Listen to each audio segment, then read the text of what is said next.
Bonjour et bienvenue dans cette nouvelle vidéo. Aujourd'hui je suis avec Léo. On va parler d'éducation, on va parler d'école de commerce, on va parler de business en ligne. Salut Léo. Salut à toi Thomas, merci de m'accueillir sur ta chaîne. Ça va? Ouais, ça va nickel et toi? Au top du top. Est-ce que tu peux te présenter rapidement s'il te plaît? Ouais, alors moi là maintenant ça fait un petit peu plus d'un an que je fais du e-commerce. J'ai maintenant 7 boutiques que je market sur différentes régies publicitaires comme Google Ads, ça peut être Facebook Ads, ça peut être Snapchat Ads. Voilà, donc je fais de la promotion sur les réseaux sociaux pour faire justement la promotion de mes produits. Voilà. Ok, hyper intéressant. Ce que Léo il vous dit pas, c'est que Léo il a 20 ans et il n'est pas arrivé où il en est aujourd'hui comme ça, par magie. Alors qu'est-ce que tu as fait avant? C'est quoi ton parcours? Comment tu es arrivé dans le business? Comment tu es arrivé à avoir 7 boutiques aujourd'hui à 20 ans à peine? Alors en fait, moi j'ai toujours été piqué de business dès le départ. Déjà au lycée, je grattais des petites études de marché sur mes papiers en cours de maths. Et voilà, sans savoir vraiment ce que c'était une étude de marché, j'essayais de regarder déjà les indices de croissance, etc., des différents secteurs, des différentes industries. Et voilà, j'ai toujours été passionné de business. Et comme toute personne qui est passionnée par le business, je me suis renseigné sur justement quelles étaient mes possibilités derrière pour développer des compétences justement pour monter ma propre entreprise. Et je suis tombé sur les fameuses écoles de commerce. Donc, on récap, t'as toujours été un peu piqué de business. Ouais, tout à fait. T'as toujours eu des petites idées de boîte. Peut-être tu vendais des cartes Pokémon à l'école ou des trucs dans le genre, non? Ouais, déjà à l'école primaire, j'avais monté un petit business de bonbons que je vendais à mes potes. En gros, je demandais à mes amis de me donner, disons, 5 euros et puis je leur ramenais ce qu'ils voulaient comme bonbons. Et moi, je demandais à ma mère de me prendre des bonbons ou alors j'allais les acheter à Carrefour City juste à côté. Et donc voilà, après ça s'est assez mal terminé parce que je me suis fait griller par une fille à qui j'ai demandé 50 euros pour des dragibus. Ça a un peu mal fini devant le proviseur. Mais voilà, donc Ok. ouais, toujours piqué de business. Et t'as voulu te lancer du coup, dans un business un petit peu plus safe que de vendre des dragibus pour Voilà, 50 euros. c'est ça, t'as Et compris. donc, tu voulais monter ta boîte et tu t'es dirigé vers les écoles de commerce. Ouais, tout à fait, ouais. École de commerce, parce qu'en fait, vous tapez comment apprendre le business dans des études, etc. Vous allez forcément tomber justement sur les écoles de commerce. Et alors là, franchement, vous vous apercevez que le marketing est ultra bien ficelé justement au sujet des écoles de commerce. C'est-à-dire que vous allez avoir les salons, vous allez avoir même des gens qui peuvent vous appeler, des étudiants des écoles de commerce qui peuvent vous appeler pour vous dire qu'est-ce qu'il y a de bien justement dans leurs écoles de commerce. Et voilà. Alors que parallèlement à ça, vous avez énormément de filières en études qui sont absolument gratuites et qui ne sont pas marketées, étant donné que c'est justement fait créé par l'État, etc. Donc voilà, il y a deux dimensions et justement, forcément, les écoles de commerce sont extrêmement mises en avant, alors que des cursus un peu plus simples, que ce soit en DUT, pas trop BTS pour le business, mais DUT, c'est pas forcément une porte d'entrée vers le business, mais déjà ça vous permet d'avoir des bonnes compétences équivalentes à celles en école de commerce, avec un meilleur niveau et en plus de ça, totalement gratuitement. Ok. Et donc, alors, comment t'as choisi ton école de commerce? Alors j'ai choisi mon école de commerce, ça a été extrêmement long, j'ai passé des dizaines et des dizaines d'heures à épier toutes les écoles de commerce, j'ai fait des salons, j'ai fait énormément de choses et donc après j'avais vraiment envie de passer ma scolarité à Lyon, donc j'ai cherché aussi entre autres des études à Lyon et donc je suis tombé sur une école de commerce dont je ne citerai pas forcément le nom aujourd'hui. C'était quoi ton critère? Pourquoi cette école? Cette école, bah, parce qu'il y avait un incubateur qui m'avait l'air performant, enfin d'après les descriptions, il était assez performant et moi j'avais envie, en parallèle de mes études, de monter justement mon entreprise. Donc j'aurais voulu être accompagné justement par cet incubateur-là pour créer ma propre entreprise, pardon. Un incubateur, excuse-moi, mais un incubateur, pour ceux qui ne connaissent pas, c'est simplement une structure qui va faciliter votre développement d'entreprise. Ouais, tout à fait, c'est ça. Généralement, le business des incubateurs, de manière générale, c'est qu'ils ont un réseau, ils ont une expertise, ils comblent les trous que vous avez un petit peu dans votre équipe en échange de parts, par exemple, dans votre entreprise. Voilà. Donc, tu as choisi ton école de commerce parce qu'elle avait un incubateur, en plus de ça, un incubateur performant. Et en plus de ça, parce qu'il y avait un diplôme qui s'appelait à l'époque business et tatata, je dirais pas la suite. D'accord. Donc, un diplôme avec un beau nom, une école bien marketée, t'as payé ton année, t'es rentré, qu'est-ce que t'as fait? Ah oui, alors déjà, comme tu as dit, j'ai donc dû m'endetter auprès de la banque pour faire un prêt étudiant justement pour ma scolarité. Donc ça comprenait les frais de scolarité plus en gros les frais de logement, de la vie au quotidien, etc. Donc c'est pas forcément idéal comme vous pouvez l'imaginer quand on a envie de se lancer dans le business déjà d'être endetté à la base alors qu'on n'a même pas commencé son business. Mais bon, c'est un peu D'autant plus que le prêt étudiant, alors je sais pas si vous avez lu le livre Père riche, Père pauvre, qui est incroyable et qui parle du prêt étudiant comme la plus grosse épine que tu peux avoir dans le pied parce que tu peux pas te mettre en faillite. C'est un prêt que tu es obligé de rembourser dans tous les cas. Alors des fois il y a des avantages, il y a des taux intéressants. Tu peux commencer à rembourser à la fin de tes études quand tu as trouvé un job. Seulement au bout de 5 ans. Ouais. Mais voilà, tu es obligé de suivre le cursus classique, tu fais tes 5 ans d'études, tu trouves un CDI et tu es obligé de rester dans ton CDI un certain nombre d'années pour simplement revenir et rattraper tous les endettements que tu as fait avant. Ouais, exactement, c'est ça, c'est le gros problème. Et il y a des dizaines de cas de personnes qui sont retrouvées avec 50 000 euros, qui est le plafond maximum pour les prêts étudiants, et de ne pas avoir de projet de plan de carrière ni quoi que ce soit. Donc vraiment, ça faut faire attention. Et voilà, c'est pour ça qu'il y a un aspect aussi malsain derrière tout ça. Après, voilà, vous avez les clés en main pour décider de votre avenir. Mais forcément, quand on n'est pas très éduqué à tout ça, eh ben, on peut facilement se laisser tenter par faire un prêt étudiant, etc. En plus, il y a forcément des incitations. Si vous en parlez à des personnes, ils vont donner des solutions de financement, etc. Et donc, vous êtes un petit peu poussé à faire ce type de décision-là pour rentrer en école de commerce, alors qu'il y a énormément d'alternatives, mais forcément qui sont totalement occultées par tout le marketing qui est fait autour des écoles de commerce, quoi. Bien sûr. Après, il y en a aussi qui n'ont pas le choix, quoi. Tu es obligé un petit peu de t'endetter parce que tu peux pas subvenir à tes besoins, tu n'as pas forcément l'argent, les parents qui t'accompagnent derrière, etc. Et tu as vraiment envie de suivre ce cursus pour réaliser ton objectif. Voilà. Bon, c'est pas vraiment ce qui s'est passé, alors raconte-nous, parce que là, tu as 20 ans, tu es à Malte. Ouais. T'as monté ton business depuis déjà environ 1 an, donc t'as pas fait tes 5 ans à l'école. Pourquoi? Qu'est-ce qui s'est passé? Non, du tout. Moi, dès la première année, en fait, je me suis rendu compte que c'était vraiment pas fait pour moi. Donc, en fait, je me suis pris une grande gifle de réalité dans la gueule, clairement. Les personnes qui étaient là-bas, ça allait pas. Moi, je suis arrivé vraiment avec la dalle, parce que j'avais vraiment envie de monter un business, etc.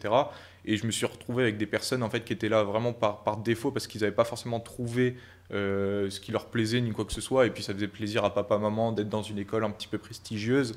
Et forcément, voilà, étant donné que c'est pas eux qui payent, parce qu'il faut savoir aussi que quand tu t'endettes et que tu payes par toi-même, forcément, tu as 1000 fois plus la dalle parce que tu sais pourquoi tu es là, tu sais que tu as besoin justement de te donner à fond justement pour rentabiliser ça. Et moi, en parallèle de ça, j'avais des personnes qui étaient avec moi au quotidien qui s'en foutaient littéralement des études. Bah ça, je comprends parfaitement, et voire même bien plus de 3/4 des personnes qui sont présentes dans ce genre d'école. Moi, j'ai des amis qui sont en école de commerce, j'ai côtoyé certaines écoles de commerce aussi, et vraiment, ça fait peur. Enfin, après, moi, j'étais personnellement à 42 dans un univers où tout le monde travaille et tout le monde est passionné, et quand tu repasses vers des écoles, juste tu vas jeter un œil en BTS, en DUT. Voilà, je dis pas que personne ne travaille, mais c'est quand même flagrant. Tout le monde fait la fête jusqu'à la fin de ses études, et puis après, vas-y, va trouver son boulot. Toi, t'étais pas dans la même mentalité des personnes qui étaient tes camarades, du coup, quand t'étais en école de commerce. Ouais, je me suis fait refuser en plus de ça le projet entrepreneurial que je voulais monter dans l'incubateur. Donc rien qu'aller, quoi. Ouais, en gros, tu te fais refuser ton projet, il n'y a personne qui est dans la même mentalité que toi, tu viens pour monter ta boîte, il n'y a personne qui est là pour monter sa boîte, tout le monde est un peu là par défaut parce que l'école de commerce, on le sait, c'est la filière par défaut. Si tu ne sais pas ce que tu veux faire, tu vas en école de commerce, à ce qui paraît tu pourras vendre, tu pourras être je ne sais quoi, ils ont des super exemples, mais bon, le monde il a quand même un petit peu évolué, donc ça allait pas. Qu'est-ce que tu as fait? Qu'est-ce que j'ai fait en fait? Très rapidement, j'ai commencé à me renseigner sur les alternatives à tout ça, justement comment monter un business en ligne. Donc ça c'est vraiment le parcours classique. Tu tapes sur internet des mots-clés, business en ligne, etc. Pour avoir, moi j'avais qu'une idée en tête, c'était, étant donné que j'étais quand même assez fauché à Lyon, en plus avec un prêt étudiant, etc. C'était un peu la galère. J'étais vraiment, j'étais un peu au fond du trou parce que parallèlement à ça, je m'étais fait virer de ma coloc, donc ça allait pas du tout. Je me suis séparé entre autres avec ma copine, etc. Enfin, j'étais vraiment plus bactère. Okay. Et du coup, pas d'argent, le projet refusé à l'incubateur, l'école ça matche pas, tu te fais virer de la coloc. C'est ça. La solution? La solution, bah voilà, comme j'étais en train de le dire justement, c'est de chercher sur Internet qu'est-ce qu'il faut faire. Et donc là, à partir de là, en fait, moi j'ai commencé à concevoir un plan d'action vers ce qu'on appelait à l'époque l'indépendance financière, qui est en fait, maintenant que je suis dans le business, c'est un concept un petit peu dérisoire parce que, comment dire, l'indépendance financière, ça peut être une finalité dans certains cas, et je comprends qu'il y ait des personnes qui visent cet objectif-là, mais moi je suis bien plus épanoui aujourd'hui dans ce que je fais, et même si je travaille pas mal quand même dans le cadre de mon business, voilà. L'indépendance financière, en fait, c'est le concept de se dire il faut travailler le moins possible, gagner le plus possible pour être le plus libre. Mais en fait, tu t'aperçois que quand tu es ultra libre, etc., bah, tu te fais un peu chier quand même. Et mine de rien, avoir des business, toujours des nouvelles idées, des nouvelles opportunités, des rencontres et tout, c'est vraiment ce qu'il y a de plus stimulant pour une personne. Enfin, après, il faut aimer le business, bien sûr. Je suis complètement d'accord avec toi parce que, alors moi, ce principe d'indépendance financière, vraiment, je vois les gens en parler. Tu vois des vidéos sur YouTube d'étudiants fauchés à millionnaires sur Internet, indépendants financièrement, qui voyagent aux quatre coins du monde. Moi, je me sens bien personnellement dans mon business, je sais pas ce que tu en penses, mais je travaille énormément aussi, j'ai toujours des nouvelles idées, c'est une façon pour moi de m'épanouir. Évidemment, ça demande beaucoup de travail, ça demande beaucoup d'idées, ça demande beaucoup de phases de réflexion, ça demande des personnes qui te complètent aussi. Je trouve que nous, on travaille un petit peu ensemble et on a des profils totalement différents, donc je trouve qu'on s'accompagne, on s'aide à grandir. Maintenant, donc qu'est-ce que tu as fait? Tu as trouvé comment devenir alors, indépendant financièrement? Bah alors justement, j'étais sur le plan d'action que je voulais déterminer à la base. Donc en fait, le plan d'action, comment ça marche? C'est tout simplement, tu regardes absolument tous les business, tout ce qui est envisageable de faire. Donc ça passe par le trading, sauf que le trading, je commence à m'intéresser au trading. Je vois que le trading, il faut être 1 an en démo pour pas forcément avoir de rentabilité derrière, etc. Bon alors voilà, tous ceux qui font du trading aujourd'hui, hein, le prenez pas mal. C'est comme ça, c'est mon avis. En plus, ensuite, je me suis lancé dans le trading. Bref, ça n'a pas marché. Pour moi, hein, évidemment, encore une fois. Je me suis renseigné sur l'investissement immobilier. Il fallait quand même être salarié, avoir une situation et tout pour avoir un prêt auprès de la banque, etc. Sinon, c'était pas intéressant. Bon, bah voilà, t'as compris, l'affiliation, etc. Absolument tout. J'ai tout regardé pendant des mois. Et je suis tombé sur le e-commerce. Et là, le e-commerce, je commence à regarder des boutiques en e-commerce, etc. Je me dis, mais c'est complètement dingue ce truc. C'est complètement dingue. Moi qui aimais vraiment le marketing, etc., je vois, il prend un produit, des produits en plus qu'on trouvait absolument pas dans des boutiques en France. C'est vraiment des produits qui ont des spécificités, des avantages par rapport à ce qu'on peut trouver dans le commerce, etc. Et il commence à marketer le produit. J'ai trouvé qu'ils avaient des compétences de malade. Et ces compétences-là, c'était absolument pas ce qu'on pouvait nous apprendre justement en école de commerce à la base, quoi. Et parce que, en gros, quand tu as commencé à monter ça, Ouais. tu étais toujours en parallèle à l'école? Non, du tout. Alors, je commençais rapidement à me renseigner et parallèlement à ça, du coup, moi, j'avais vraiment aucune oseille pour justement investir dans des formations, etc. C'était vraiment compliqué, même pour faire de la publicité sur les réseaux sociaux, il faut quand même un minimum de capital à la base. Et du coup, je me suis dit, je vais partir, je vais faire un stage, je vais donner mon temps gratuitement à un entrepreneur qui fait justement du e-commerce pour qu'il me forme et en échange de son temps, enfin de mon temps, pardon, que je lui offre toute la journée, et ben il pouvait me coacher, etc. pour monter une première boutique et minimiser justement les possibilités de faire des erreurs et de perdre du cash parce que vraiment j'en avais pas. Donc voilà, je me suis rendu justement dans une entreprise qu'encore une fois je ne citerai pas. Ça s'est pas très bien passé là-bas en fait sur place, mais j'ai découvert que la personne en question ne faisait pas justement de e-commerce comme elle prétendait. Donc au final, vraiment, c'était un grand coup d'épée dans l'eau, quoi. Ça servait strictement à rien. Bon, j'abuse un petit peu. Forcément, dans tous les cas, j'étais un peu, comment dire, j'étais obligé de toute façon de lancer cette boutique et heureusement, ça a marché. Ça a marché. Et alors, à tous ceux qui connaissent le e-commerce, ça a marché avec 5 euros par jour d'adset justement sur Facebook Ads. Donc c'était complètement fou. Le produit était absolument fou. Et voilà, aujourd'hui, quand je regarde ça, je me dis, mais si j'avais les connaissances que j'avais aujourd'hui à l'époque, le produit, j'aurais fait des dizaines de milliers d'euros avec sans problème, quoi. Vraiment. Ok, donc c'est impressionnant. Donc toi, tu as eu... Ah bah alors ça, c'est une chance qui est incroyable quand même, parce que c'est pas le cas de tout le monde. Et d'ailleurs, il y a beaucoup de gens qui essayent de se lancer dans le business, que ce soit le e-commerce ou autre chose.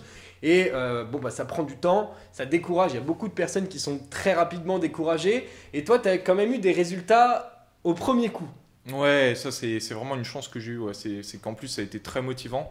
Et moi à la base je m'étais dit, en gros, je me donne 3 mois pour réussir et vivre du e-commerce. Sinon, si dans ces 3 mois-là j'ai pas réussi, justement je fais autre chose, je reprends des études, etc. J'en sais rien, en fait j'en savais rien à cette époque-là. Mais voilà, j'avais vraiment, je m'étais dit 3 mois ou rien. Ok, Et, euh, et ça a marché dans les 3 mois. c'est ouf. Dans les 3 mois, ça a commencé à prendre. J'ai vraiment lancé à la chaîne des produits, travaillé 12 heures par jour dans un petit appart à Clermont, enfin des conditions vraiment merdiques. J'étais en même temps sur mon canapé et je dormais sur le canapé. Enfin bref, c'était vraiment n'importe quoi. Voilà, je payais ça 300 balles à Clermont-Ferrand, donc vraiment pas une thune. En fait, je vivais avec l'argent de la bourse étudiante et Ok. et en gros, voilà, en gros, j'avais quoi? Bourse plus APL. Je vivais avec 500 euros par mois, loyer inclus, hein. Loyer inclus. Ah Ouais, ouais, donc waouh. ça me laissait 200 euros. Donc en gros, je claquais même pas 100 euros dans les courses et tout le reste, je l'ai réinjecté dans le business. D'accord, c'est hyper impressionnant. Je trouve ça fascinant.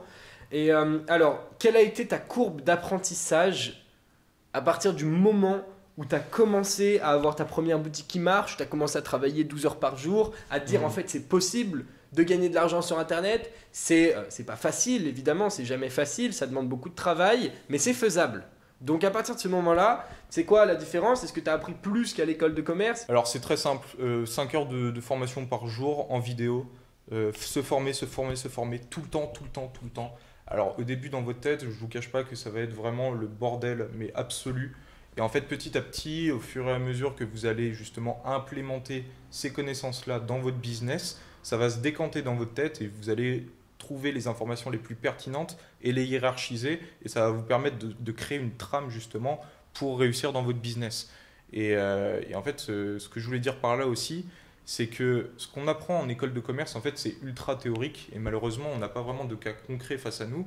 Ce qui fait que notre cerveau, pardon, a tendance à oublier et à pas mémoriser justement toutes ces connaissances théoriques au cours des années. Tandis que dans le business, on apprend des choses dont on a besoin à l'instant, on va les implémenter directement dans le business et du coup notre cerveau va ancrer cette connaissance sur le long terme. Et à partir de là, vous allez pouvoir justement l'utiliser au quotidien et faire énormément de choses. Donc c'est le gros intérêt derrière ça. Hyper intéressant. Moi, j'ai la remarque, je le sais parce que moi, j'ai très peu fréquenté l'école. Bon, je suis passé par 42, mais à 42, il n'y a pas de prof, on se forme par nous-mêmes et on apprend et surtout on comprend très rapidement qu'on n'est plus dans un monde où il y a une personne qui détient la connaissance et qui l'enseigne à 35 ou 40 personnes qui sont devant et qui l'écoutent comme ça, parce que c'est le seul moyen clairement d'intégrer et d'avoir de la connaissance pour nous. On est passé dans un monde où toute la connaissance est accessible librement et gratuitement sur Internet. Il suffit simplement d'aller la chercher, d'en ressortir le besoin. Et quand on est en école de commerce, quand on bosse pas forcément dans le business, eh bien on ne sait pas trop quel besoin on a. Alors que quand tu es dans ton business, bah toi, tu as besoin de vendre un produit, tu as besoin de choper des clients, tu as besoin d'attirer une audience vers ton produit, de générer du trafic. Et il te suffit d'aller chercher comment maintenant. Et pour ça, et vraiment, il n'y a pas meilleur moyen d'apprendre que quand on a réellement un objectif à réaliser avec la connaissance qu'on va devoir acquérir. Et le business y contribue fortement. Je ne dis pas qu'à l'école, on peut rien apprendre, qu'on n'apprend rien et que ça ne sert plus à rien. Au contraire, on n'est pas là pour planter les écoles. On est juste là pour dire que grâce au business, ça va 2 fois plus vite, surtout quand on a des résultats et quand on commence à avoir cette notion. D'ailleurs, tu fais bien de m'y faire penser. Depuis tout à l'heure, je tabasse les écoles de commerce. Je voulais juste apporter une nuance par rapport à ça. Parce que, en fait, les écoles de commerce post-bac, à mon sens, c'est pas ce qu'il vous faut. Ok. Il y a des écoles de commerce qui sont quand même, qui ont une très grosse renommée, qui vous apportent quand même pas mal de connaissances. Enfin, le top 5 en gros des écoles de commerce, ok, des grandes écoles de commerce, c'est top. Enfin, c'est top si c'est ce qui vous intéresse et si vous voulez finir dans une grande entreprise et tout, vous avez cette possibilité-là.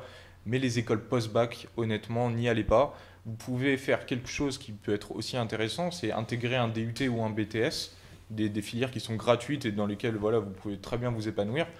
Et après, intégrer en passerelle une école de commerce à Bac plus 3 et le faire.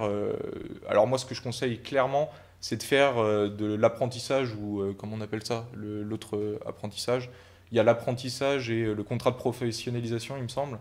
Ah, ok, je vois, les part-time, un petit peu l'alternance. Ouais, l'alternance, c'est ça, ouais, voilà, tout à fait. Vous pouvez le faire en alternance et comme ça vous permet de pas payer l'école de commerce parce que c'est votre patron qui va le payer. Et en fait, vous pouvez faire tout votre cursus en alternance, donc de manière à ce que vous payiez absolument rien. Et voilà, en plus, ce sera énormément valorisé sur votre CV, sur absolument tout.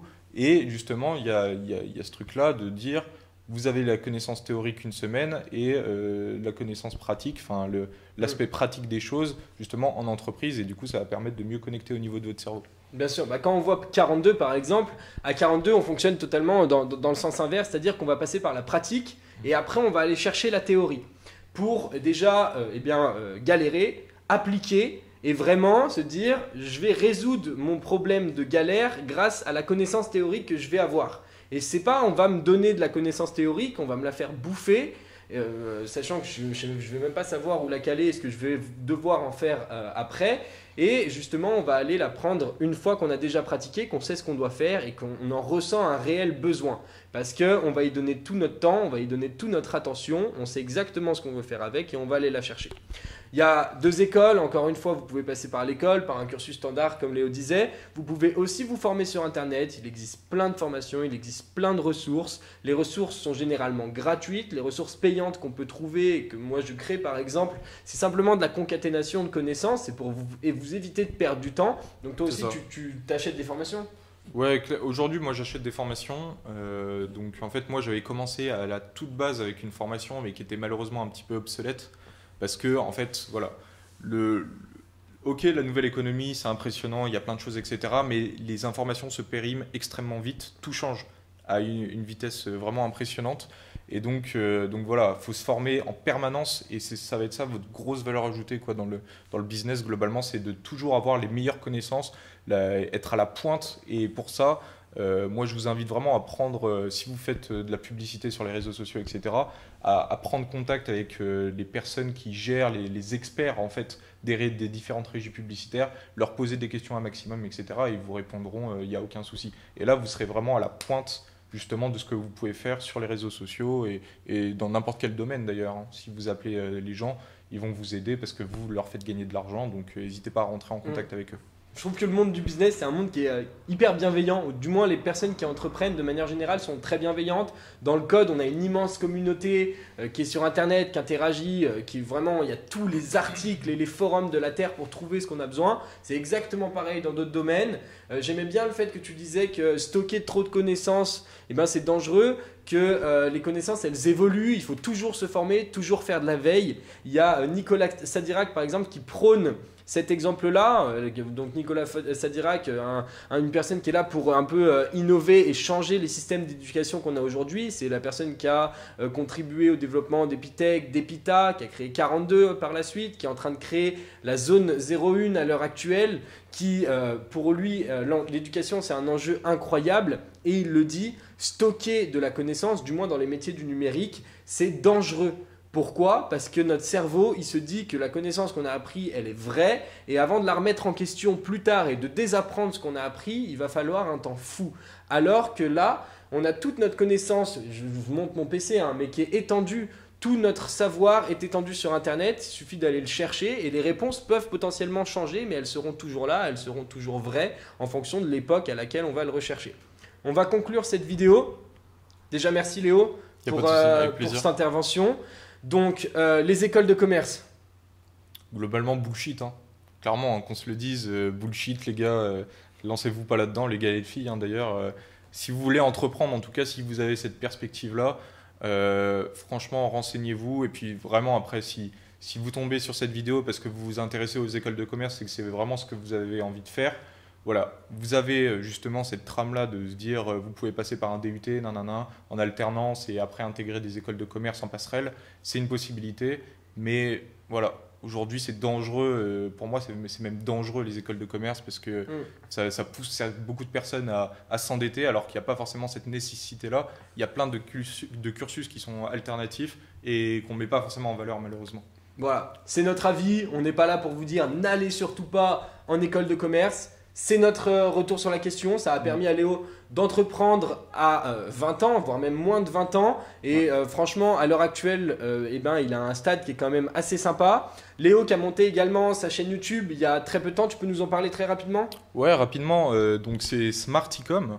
Donc c'est une chaîne YouTube qui va aborder justement toutes les thématiques liées au e-commerce. Donc ça peut être sur la maîtrise des régies publicitaires, ça peut être des astuces sur votre site web pour comment l'optimiser, augmenter votre taux de conversion, c'est-à-dire faire en sorte que quand 100 personnes viennent sur votre site, il n'y en ait pas 2 qui achètent, mais plutôt 4. Donc voilà, c'est ça l'idée du taux de conversion derrière.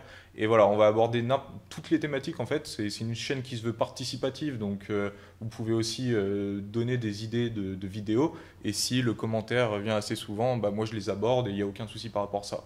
Et puis dans le cas où vous vous intéressez au business, n'hésitez pas à me contacter directement, bah, soit sur ma chaîne YouTube ou sur la page Facebook Smarticom. Et moi, je vous répondrai avec grand plaisir. Voilà. Carrément, je mettrai toutes les infos de Léo, ou du moins que Léo veut faire apparaître dans la description de cette vidéo. Merci d'avoir regardé cette vidéo jusqu'à la fin. Merci Léo pour cette interview. À très bientôt dans une prochaine vidéo. C'était Thomas. Ciao.